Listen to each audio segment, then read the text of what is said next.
பசுமை நிறைந்த அரும்புக்கோட்டை என்ற அழகான ஒரு நாடு இருந்தது. அந்த நாட்டின் ராஜா மிகவும் வயதாகிவிட்டார். அவருக்கு வாரிசு யாரும் இல்லை. அதனால் புதிய ராஜாவை தேர்ந்தெடுக்க அமைச்சர்களுடன் ஆலோசனை நடைபெற்றது.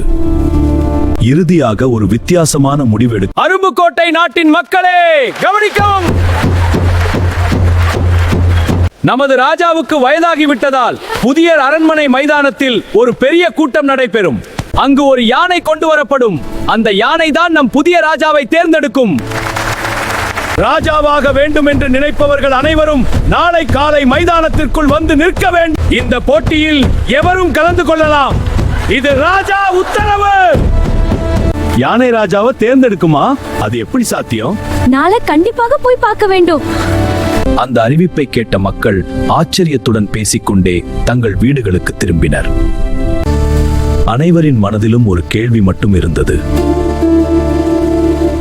மறுநாள் காலை ஊரின் பெரிய மைதானத்தில் மக்கள் எல்லோரும் கூடி அமர்ந்து கொண்டிருந்தார்கள். ராஜாவாக வேண்டும் என்று நினைக்கும் 15 பேர் மைதானத்தின் உள்ளே வரிசையாக நின்று கொண்டிருந்தார்கள். நல்லவர்கள் சிலர் இருக்கிறார்கள். ஆனால் அந்த திருடன் கொலை செய்தவன் கலப்பட வியாபாரி போன்றவர்கள். அந்த சமயம் யானை தனது தும்பிக்கையில் மலர் மாலையுடன் மைதானத்துக்குள் வந்தது. அது அங்கே நின்றவர்களை ஒவ்வொருவராக கவனமாக பார்த்து கொண்டே நடந்தது. அப்போது அந்த வரிசையில் நின்றிருந்த ஒரு திருடன் தன் பின்னால் மறைத்து வைத்திருந்த கான். அதை பார்த்த மக்கள் மிகவும் அதிர்ச்சியடைந்தார்கள். அரசு உத்தரவில்லை, யானைக்கு வாழைப்பழம் கொடுக்க கூடாது என்று எங்கும் சொல்லவில்லை. திருடன் யானையின் வாயை திறக்கச் செய்து வாழைப்பழத்தை கொடுத்தான். யானையும் அதை சாப்பிட்டது. அதை பார்த்த உடனே சிலர் தங்கம், வெள்ளி, பட்டாடை கொண்டு வந்து யானையை அலங்கரிக்க ஆரம்பித்தார்கள். இப்போ யானைக்கு இவ்வளவு கொடுத்து ஏமாத்துகிறார்கள். வெற்றி பெற்ற பிறகு அதே யானையை சங்கிலியால் கட்டி வைப்பார்கள். யானையின் அலங்காரம் முடிந்து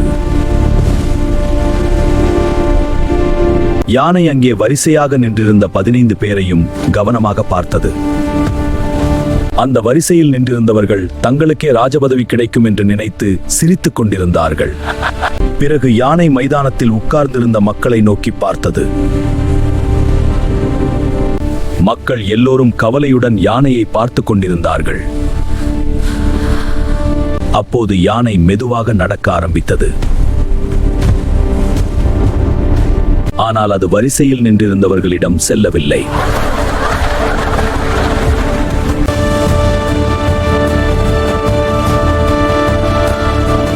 யானை தனது தும்பிக்கையில் இருந்த மலர் மாலையை அந்த இளைஞனின் கழுத்தில் மெதுவாக போட்டது.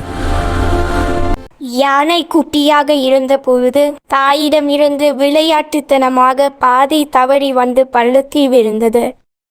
பழைய காலத்தில் ஒரு அழகான கிராமத்தில் ஒரு சிறுவன் தனது தந்தையும் தங்கையுமுடன் காடு அருகே நடந்து சென்றான்.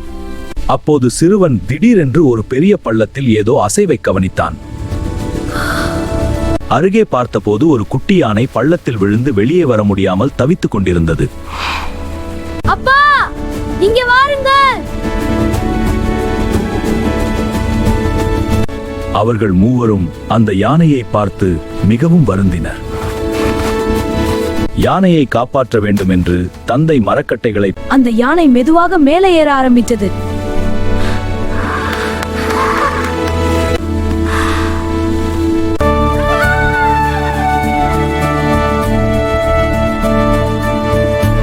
அந்த நேரத்தில் அந்த வழியாக நாட்டின் ராஜா வந்தார்.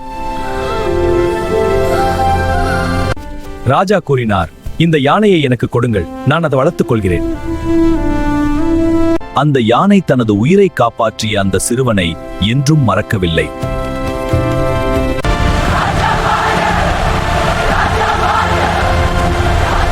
நல்லது செய்பவர்களுக்கு நல்லதே நடக்கும். யார் எதை கொடுத்ததும் விலங்குகளை ஏமாற்ற முடியாது. அன்பால் மட்டுமே சாதிக்க முடியும்.